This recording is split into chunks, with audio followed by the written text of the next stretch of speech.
Narendra adalah seorang pemuda berusia 21 tahun yang sedang menempuh pendidikan di sebuah universitas negeri.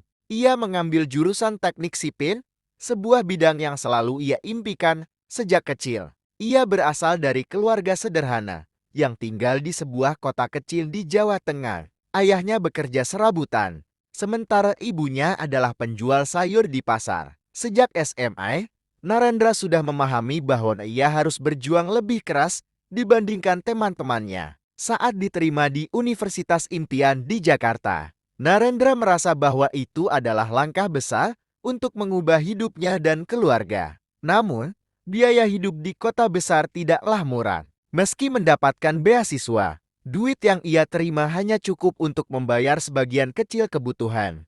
Ia harus mencari cara untuk mencukupi sisanya biaya kos, makan, transportasi, hingga kebutuhan kuliah seperti buku dan tugas proyek yang mahal. Narendra mencoba berbagai pekerjaan sambilan, mulai dari menjadi pelayan kafe, pengantar makanan, hingga ojek online. Namun, pekerjaan-pekerjaan itu hanya menghasilkan cukup untuk bertahan hidup. Di tengah kegelisahannya, ia bertemu dengan seorang teman yang memperkenalkannya pada dunia yang tidak pernah ia bayangkan sebelumnya. Teman Narendra akhirnya memperkenalkan Narendra pada seseorang bernama Evi.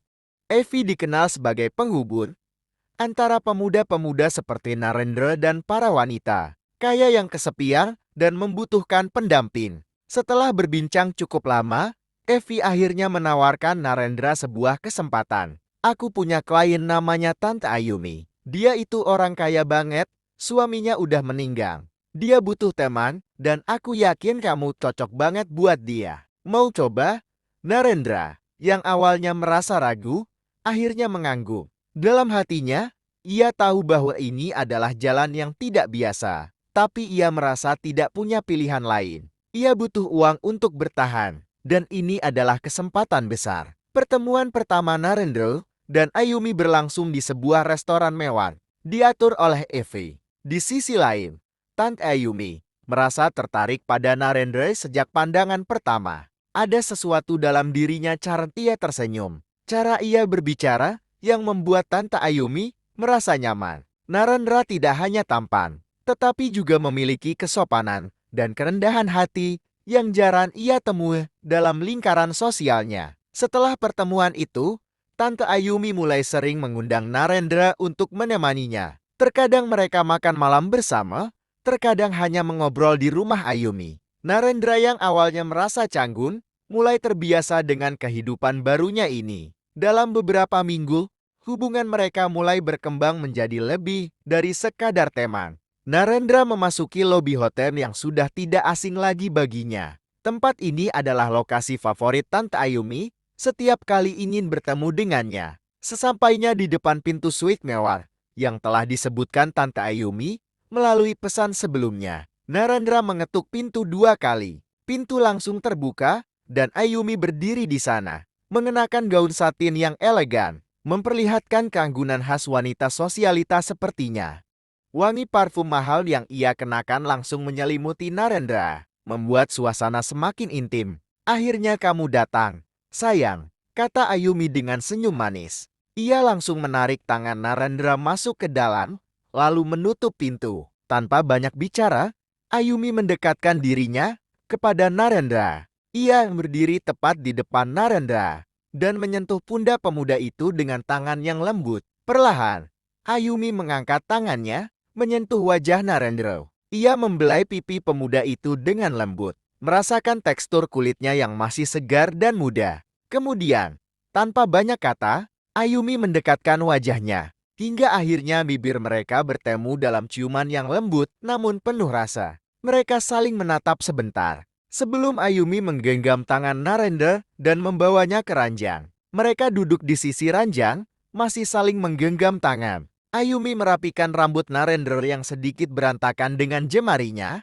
memperhatikan setiap detail dari wajah pemuda itu. Ada perasaan puas di hatinya, karena Narendra bukan hanya tampan, tetapi juga penuh perhatian dan tahu caranya memperlakukan seseorang. Spray dan bantal dengan alas berwarna putih bersih mencerminkan kemurnian dan kasih. sayang yang akan dijalin di kamar ini. Di atas tempat tidur, bentuk hati yang terbuat dari kelopak mawar merah bersinar indah, menambah nuansa romantis yang mendalam. Bunga-bunga segar dihiasi di pojok kamar dan di meja sisi, melengkapi kesan segar dan elegan. Jendela besar di dinding kamar hotel menghadap ke pemandangan kota yang memukau. Diterangi lampu meredup dari luar yang memancarkan sinar hangat dalam kegelapan malam. Narendra mengangkat tubuh Ayumi ke dalam pangkuannya, lalu merebahkan tubuh Ayumi di atas ranjang. Detak jantung keduanya berdebar-debar, keduanya tampak sangat gugup. Narendra berada di atas tubuh Ayumi, menatap mata bulat Ayumi dengan intens. Kedua tangan Ayumi melingkar di tengkuk Narendra. Malam ini dan selamanya, aku milikmu dan kamu milikku. Tutur Ayumi. Narendra tersenyum tipis kemudian langsung mencium bibir Ayumi. Seketika Ayumi langsung memejamkan kedua matanya. Saat bibir Narendra mulai menyentuh bibirnya, Ayumi membuka mulutnya, mengizinkan Narendra untuk lebih leluasa.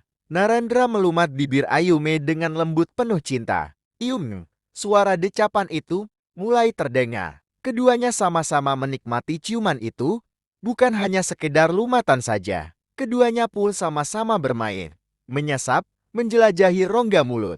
Nafas keduanya sudah mulai terasa sesak. Narendra dan Ayumi sama-sama melepaskan pagutan itu. Narendra, aku merasa terganggu dengan pakaian dan aksesoris di kepala. Boleh kan? Aku lepas dulu, ucap Ayumi dengan nafasnya yang masih memburu. Boleh, sayang. Ayumi segera turun dari tempat tidur. Narendra tidur terlentang di atas ranjang dengan merentangkan kedua tangannya. Nafas Narendra masih kembang kampis. Jangan lama-lama loh, sayang, kata Narendra. Saat Ayumi hendak masuk ke dalam kamar mandi, membawa lingerie berwarna merah maron. Tenang, sayang, tidak akan. Segera Ayumi masuk ke dalam kamar mandi, ia melepas aksesoris di kepalanya. Narendra yang takut Ayumi kelamaan. Ia pun turun dari tempat tidur bergegas ke kamar mandi. Ayumi masih menggunakan gaun satin yang memeluk tubuhnya dengan sempurna. Ia baru selesai melepas aksesoris di kepala saja. Sayang, kenapa kesini? Tunggu saja di sana. Aku mau lepas kebaya pengantin dulu. Lalu menggunakan pakaian dinas. Kata Ayumi tersenyum, karena tiba-tiba saja Narendra datang dan langsung memeluk dia dari belakang. Menciumi pundak Ayumi. Narendra melihat wajah Ayumi di pantulan cermin. Begini cantik dan sempurna. Rambut Ayumi sudah terurai panjang semakin terlihat seksi. Aku bantu lepas, bisik Narendra. Boleh. Narendra membuka rel selentingan gaun Ayumi. Gaun itu perlahan melorot turun ke bawah. Punggung Ayumi terlihat mulus. Sekarang Ayumi hanya menggunakan BRA dan CD. Kedua tangan. Narendra meraba-raba punggung. Ayumi menciptakan suasana geli penuh hasrat. Ah, sayang. Suara desah Ayumi lolos keluar begitu saja ketika Narendra mencium tangkup Ayumi. Lidahnya bergerilya menjelajahi punggung Ayumi. Di dalam cermin, ekspresi Ayumi sudah terlihat sensual. Narendra menundukkan wajahnya, mendekati wajah Ayumi. Hidung mereka berdua bertemu dengan perlahan seolah mendapatkan tarikan magnet. Narendra mencium bibir Ayumi. Begitu lembut, dia sapu bibir Ayumi. Ayumi pun tak diam begitu saja. Lihat, Ayumi membalas pagutan yang didaratkan oleh Narendra. 10 detik mereka berdua masih merendah. Bibir dengan tangan keduanya yang saling mengalung di leher. Ayumi mengalungkan tangannya di leher Narendra. Begitu pula Narendra mengalungkan tangannya di leher Ayumi. Dengan sesekali tangannya menekan kepala Ayumi agar ciumannya semakin dalam dan liar. Tangan Narendra menurun ke arah pinggang. Dia dekap Ayumi dengan sangat erat. Di sudut Ayumi, wanita itu pun melepaskan kecupannya dan menyipitkan mata pada Narendra. Membuat Narendra semakin tidak sabar ingin segera menikmati semua milik Ayumi. Are you ready? Bisik Narendra.